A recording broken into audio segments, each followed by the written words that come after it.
Olá, mais um dia.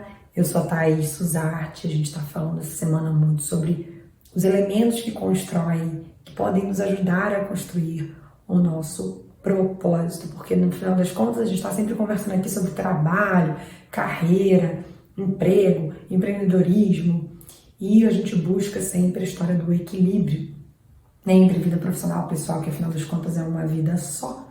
E hoje a gente vai falar sobre vocação. Afinal das contas, que negócio é esse, né?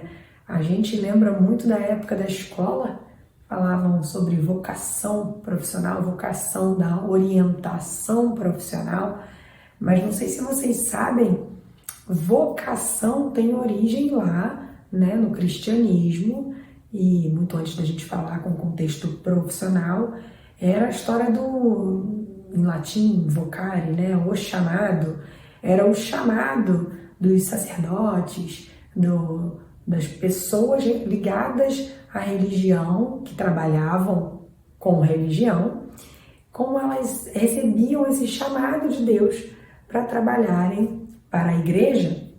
Então esse era o chamado, né, o vocare.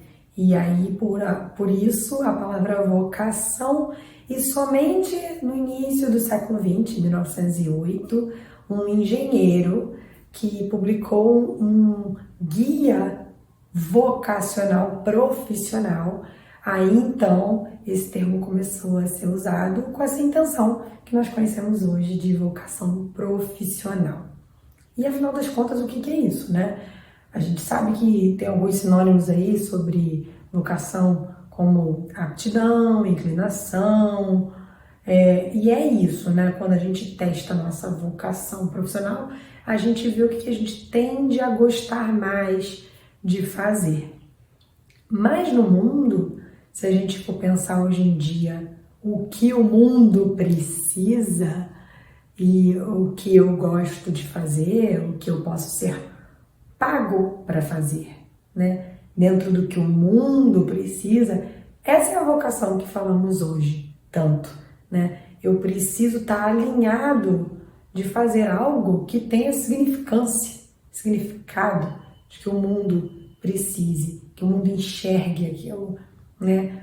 Coisas que foram sendo esvaziadas, trabalhos, profissões, produtos e serviços que não existem mais, é porque claramente em algum momento era necessário, em algum momento alguém pagava por isso, e hoje não faz mais sentido, né? Ou isso foi substituído.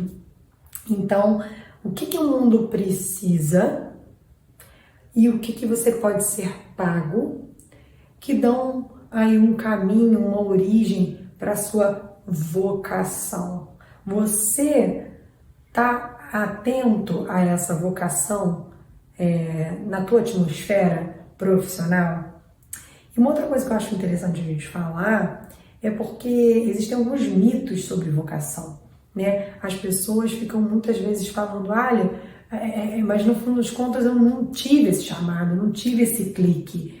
Eu faço o que eu tenho que fazer, eu tive que escolher uma profissão, eu tive que escolher algo para botar no vestibular lá com 17, 18 anos, 16, 15 às vezes. Então eu lá sei o que o mundo precisava naquela época, eu lá sabia e fui fazendo. Estou aqui até hoje, há 20, 30 anos, trabalhando com a mesma coisa. Então muita gente comenta isso, né, para mim.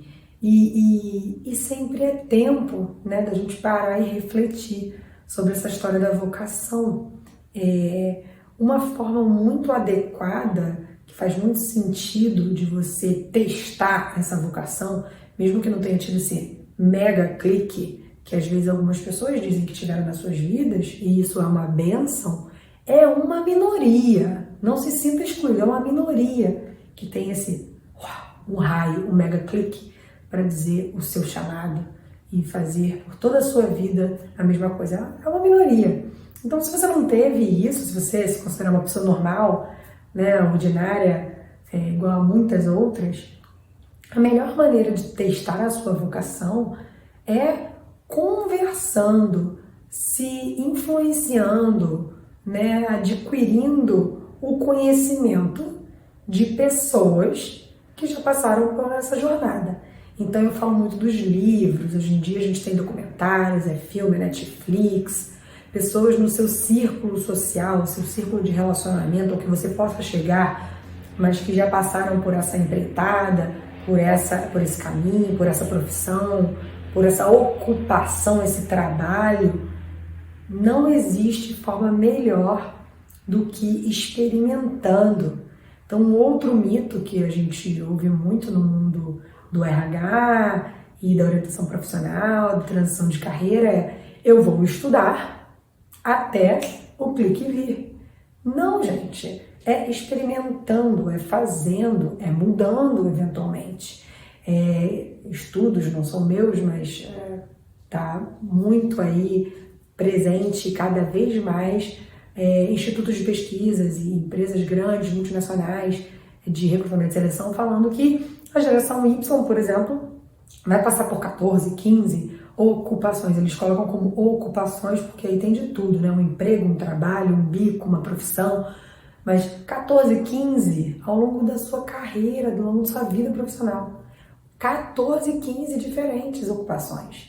Então, não se sinta estranho caso você queira experimentar, caso você precise passar por um experimento para ver se você tem essa inclinação, essa vocação, se você tem essa aptidão. Então, não espere somente estudando, não leia somente os livros, não veja somente os documentários, não sente para beber um chopp com seus amigos bem-sucedidos naquilo que você quer fazer somente. Faça, experimente, se jogue, apesar do medo, né? Transforme a sua ocupação, mude. O momento agora está muito propício para isso, inclusive. Né? Se tem uma hora boa para fazer isso, é agora no momento de quarentena. Então é isso. A inclinação, ela pode até existir previamente, mas você constrói ela dentro de um contexto que você tem uma atitude de não ficar esperando um chamado milagroso. Não é milagre, não existe isso. Essa história é para muito poucas pessoas. E você não precisa ficar esperando ser essa pessoa, você pode agir para ser essa pessoa. E muitas pessoas, por exemplo, no mundo empreendedor, dizem que erraram, acertaram, faliram, quebraram, voltaram, fizeram de novo. E aí, uma hora, essa luz se acendeu. Então, a luz se acende. Né? A gente fala muito, né? A sorte, ela chega. Ela chega, eu não sou sortudo, eu não tenho sorte na vida. Não, a sorte ela chega, mas só para quem está em movimento, né? Não adianta ficar sentado com a bunda parado esperando uma iluminação da sua vocação para Deus te dizer o que você seria bem sucedido. Não dá, não existe isso. Se você, ainda mais você que passou de 30 anos, sinceramente, está na hora de agir. Não dá para ficar esperando. Mas vocação, sim, é uma coisa que a gente precisa estar buscando, pensando. E com essa filosofia do que o mundo precisa, hoje em dia faz muito mais sentido. Então, bota aí a cachola para pensar, faz o exercício. Como eu sempre falo, bota no papel. Vai ser incrível poder transferir da sua cabeça para um caderno, para um papel, para um bloco de anotações, para você poder olhar, ler, refletir sobre isso que a gente está conversando hoje. Vocação. Qual é a sua vocação? A gente vai falar muito essa semana sobre os elementos que constroem propósito. Espero você no vídeo de amanhã. Tchau!